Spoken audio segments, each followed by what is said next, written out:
This is my review for night 1 of WrestleMania 37.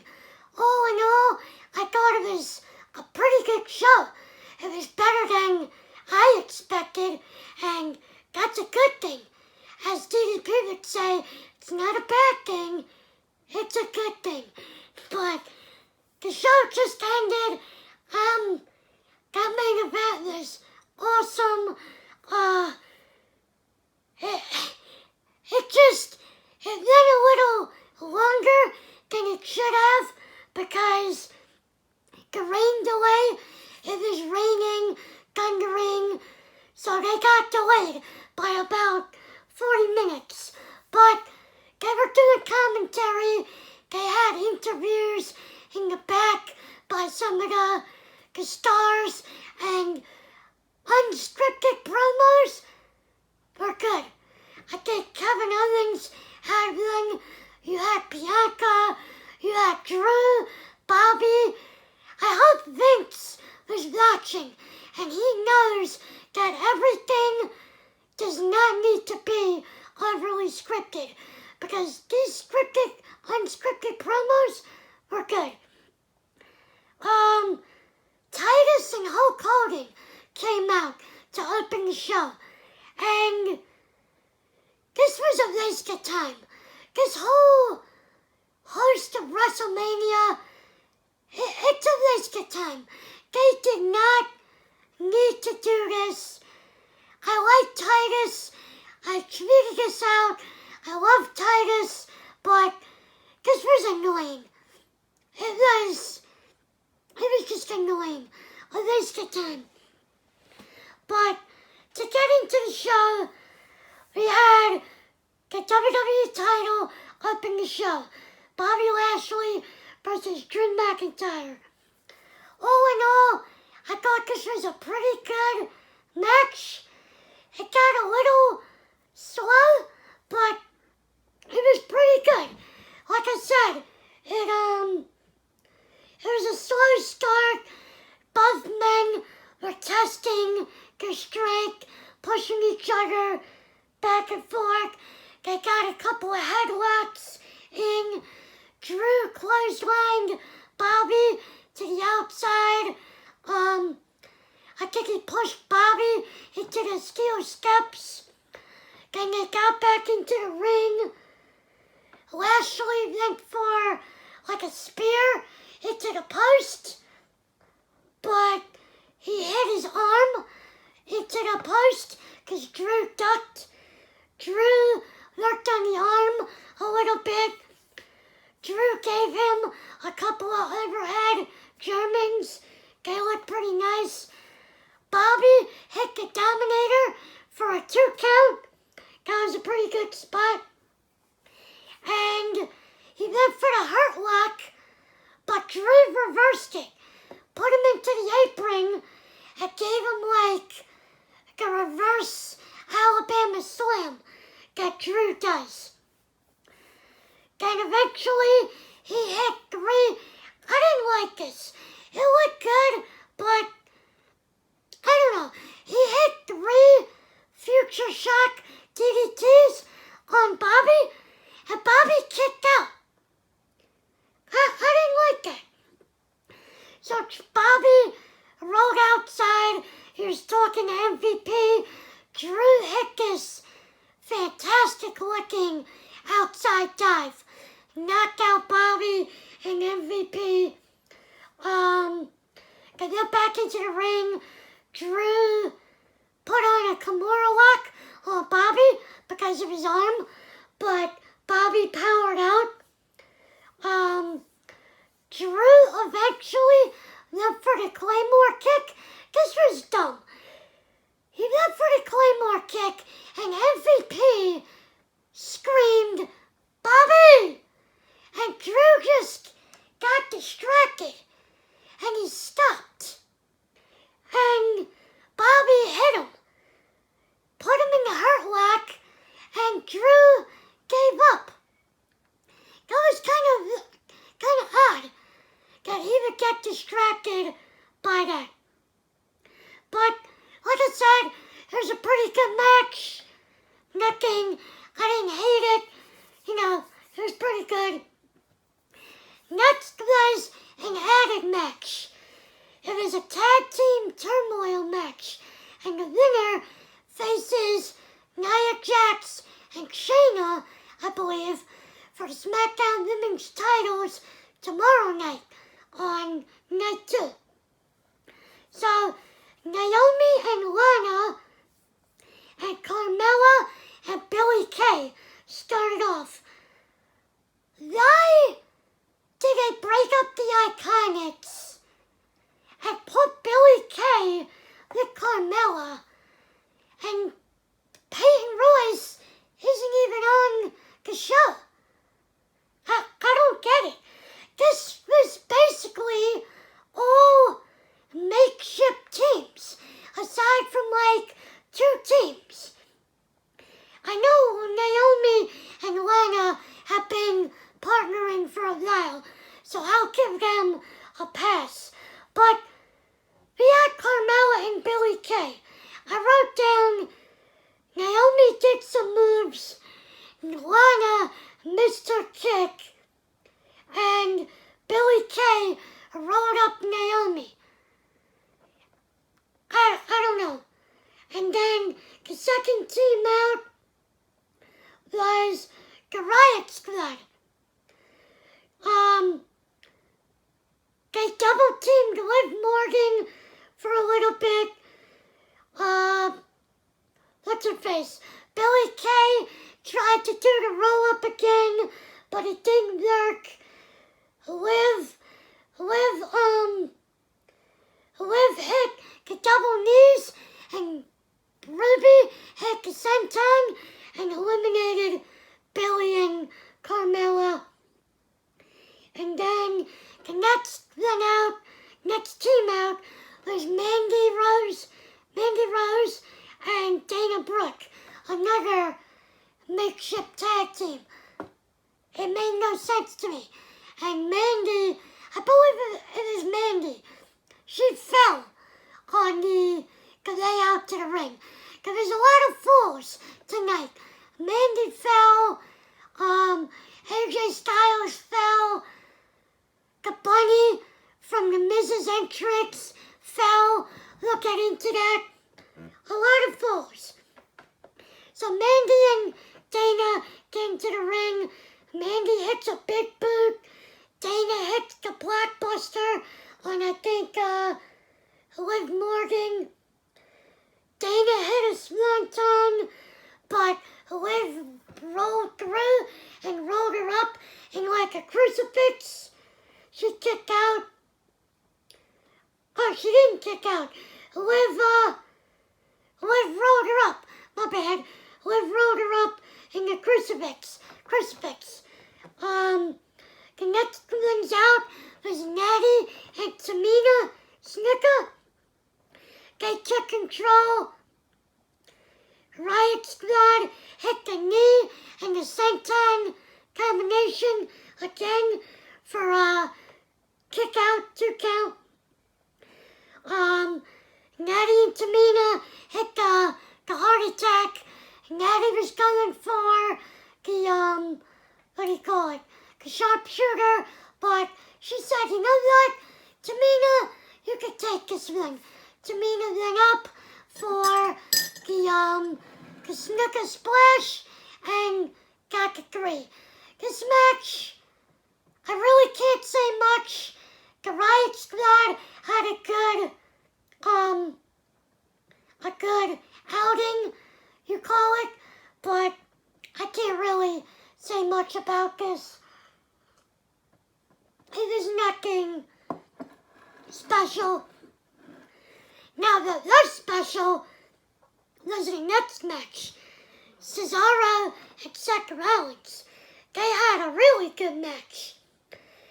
It was hot right out the gate. Cesaro hit Rollins with uppercuts. He did a gut wrench. He went for a gut wrench from the top rope, and Seth reversed it into a buckle bomb. And then Seth went up and hit a superplex into the Falcon's arrow. You guys know that move. Cesaro went for a Cesaro swing, but Seth rolled him up and kicked Cesaro with an enziguri, but then Cesaro got up or grabbed him by the legs and got him into the swing and swung him 9 times. And he got him into the sharpshooter, but Seth got the rope break. Rollins hitting a knee from the rope, the top rope. He hit a sling blade, and he hit this amazing corkscrew splash from the top rope. It was nice. So Cesaro hit the neutralizer. Seth kicked out. Cesaro, they did this nice spot there. Seth was by the ropes. Cesaro grabbed his leg to pull him off the ropes. Then Cesaro pulled Seth up. Seth turned and landed on his feet. Cesaro went for the neutralizer, but Seth rolled and landed on his feet and hit a pedigree for a 2 count. That was an amazing spot. So Cesaro kicked out. Seth went for the stomp, and Cesaro countered it into an uppercut, and then he hit this spot called the UFO, where he put Seth up on his back into the torture rack position and just swung Seth around. He did an airplane spin, but with no hands. He's just swinging Seth around with his hands on his side. It was fucking awesome. So then he puts Seth down, gets him by the legs, puts him in the swing, swings him 3 times into the neutralizer. Cesaro wins. Epic match. This was a really good match. I don't know what was better, this or the main event, but this was really good. I wish they had 5 more minutes. I think if they had more time, this would have turned into a great match. But I don't think they wanted to upstage the main event. This was a really good match. Whew. And then we had the Raw Tag Team titles. The New Day, Kofi and Woods versus Styles and Omos. I don't know how to say it. They kept going back and forth with it. This match was or what I like to say, meh. It was fast-paced to start out with. They were, reversing each other. Again, Kofi started twerking. Then they double-teamed AJ for a while. It was kind of boring. I was on my phone. They did a stupid spot. It wasn't really a spot. AJ tried to make a tag to Omos, but I tweeted this out. Omos is 8 feet tall. His arms are so long. This fucking guy, puts his arm out like a fucking alligator, and he doesn't extend for the tag. So AJ is trying to make a tag. He's got, I think it was Kofi, grabbing his foot, and Omos has his arm out like this.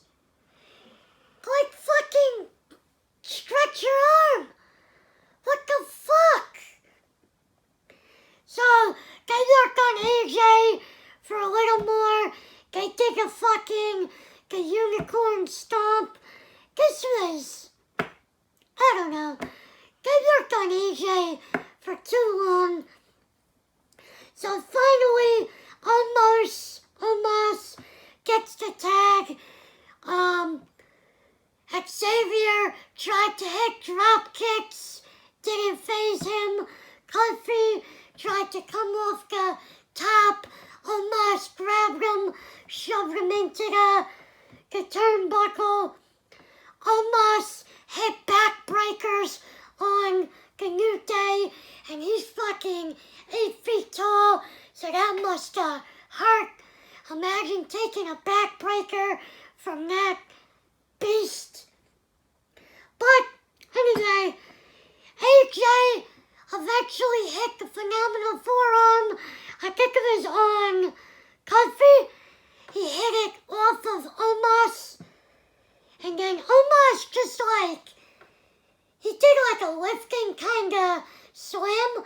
Like he went to throw, I think it was Blitz, into the ropes, but he never actually threw him.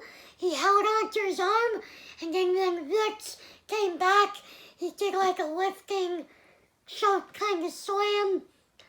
He put his foot over Blitz for the 3 count. So they're the new Raw Tag Team Champions. I didn't care for this match that much. This match and the Tag Team Turmoil honestly kind of ruined the night for me. This night would have got like a really good rating from me if it wasn't for these 2 matches holding the show back. But we'll get into the next match. It was Braun and Shane McMahon in a cage match, and I thought this was a good match. It was better than I expected.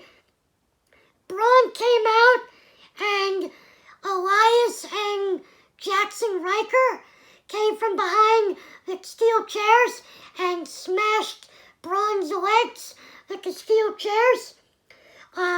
Shane beat Braun with the chairs. Braun was selling the leg. This is what I had a problem with. So Shane was beating Braun with the chairs, and Braun basically got up. He was up, and I know you can't hit people in the head anymore, but this was dumb. Braun was up, and he basically bent back over so Shane can hit him. I didn't like that. That was dumb. So, Braun got up finally. He tossed Shane into all the sides of the cage. Shane hit a DDT from, I think it was the turnbuckle. And then he went to the other side of the turnbuckle and hit coast to coast. He didn't really get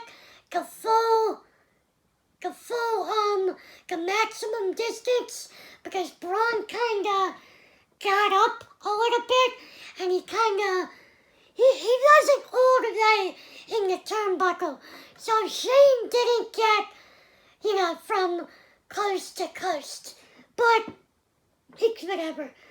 So Shane climbed up on the cage. Elias and Jackson Riker tried to pull him out, but Braun pulled him down. Shane climbed up again, and there was like some trash can attached to the corner of the cage. So Braun was chasing Shane up the cage. Shane grabbed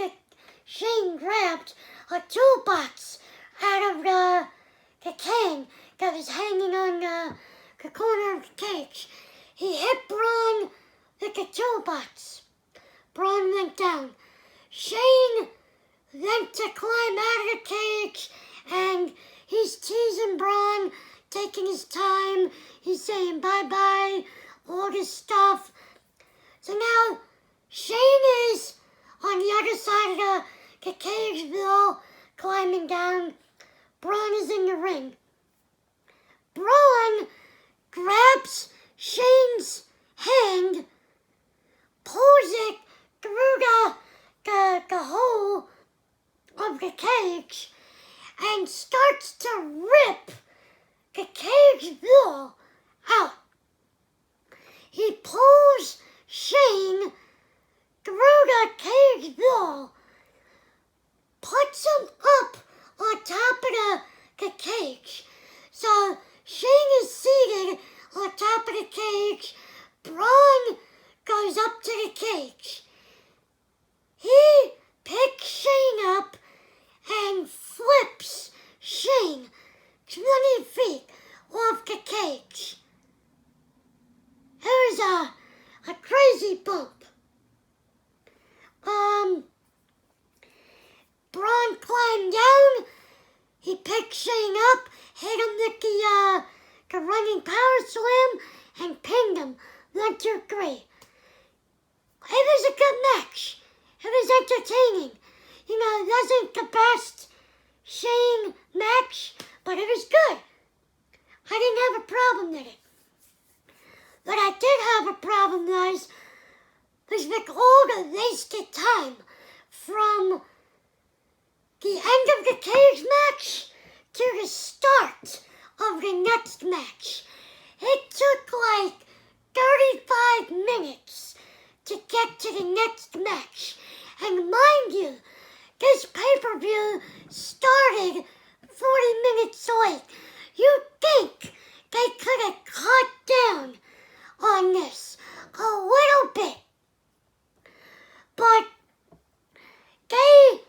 from here, they showed a video package of something, then got into the Hall of Fame video package, then they had them on stage, the Hall of Famers, and then I think they did a segment in the back, and then they had the video package for Miz and Morrison and Bad Bunny, and Miz and Morrison got this horrible entrance.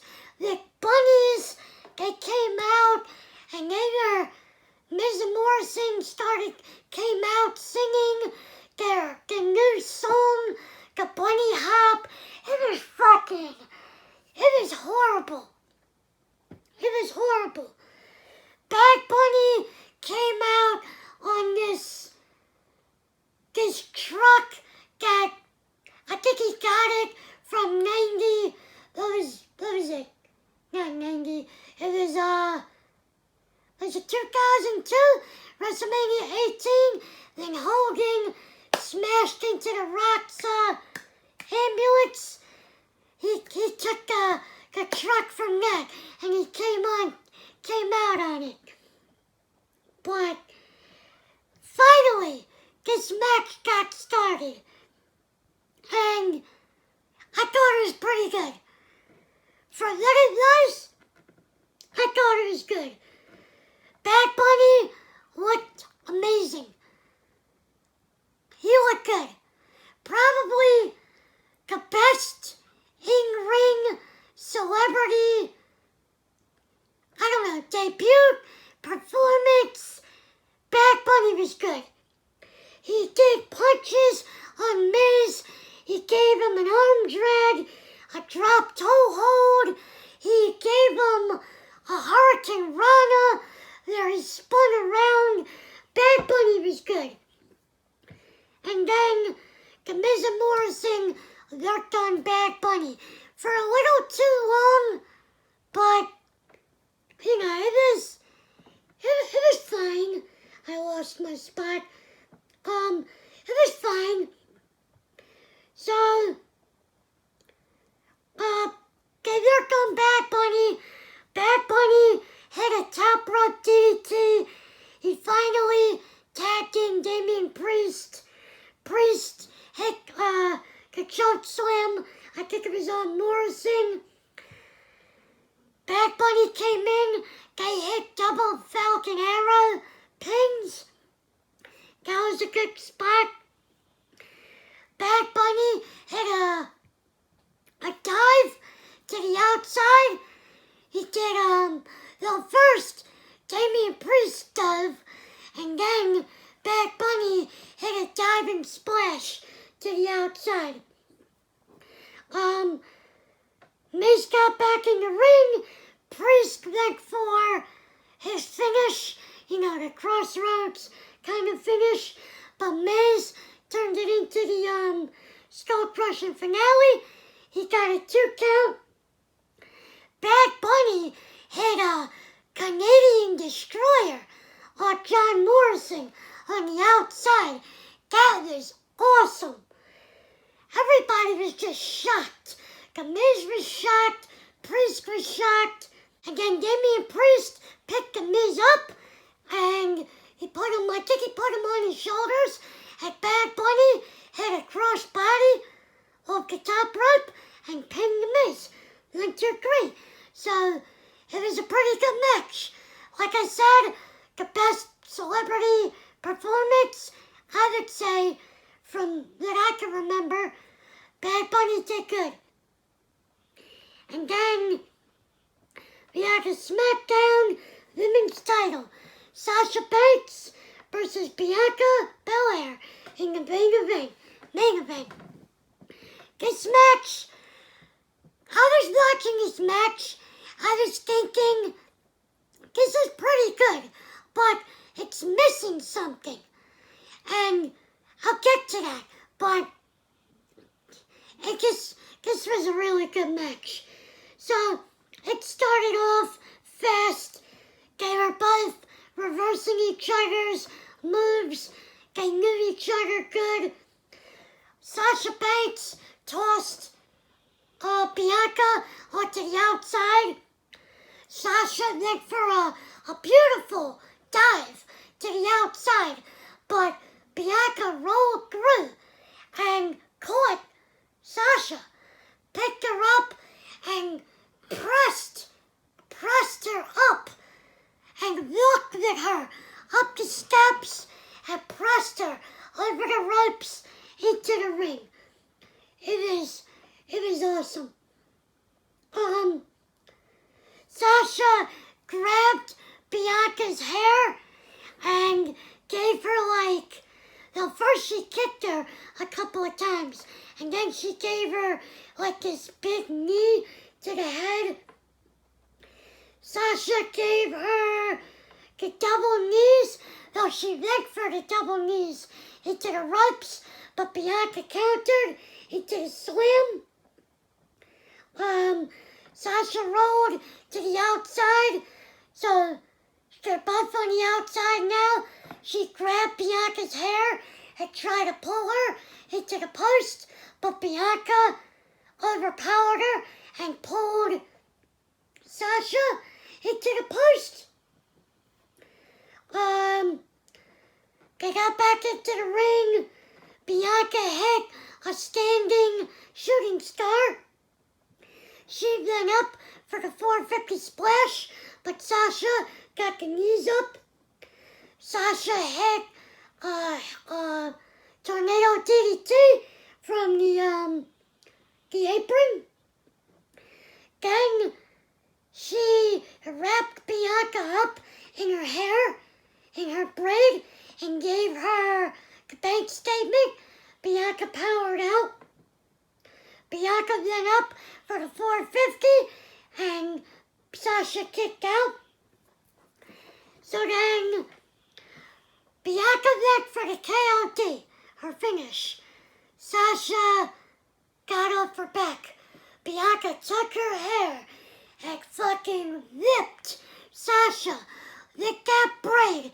They showed after the match she had a cut all on her rib cage. So she whipped Sasha, got her up for the KOD. Sasha got off her back again, went for the bank statement. Bianca reversed. I blanked on her name. Bianca reversed, picked her up for the KOD, and got the 3. Amazing. It was a really good match. Like I said before, I was watching this, I was going, this is pretty good, but something's missing. And what was missing was Sasha Banks' aggressiveness that came later on in the match.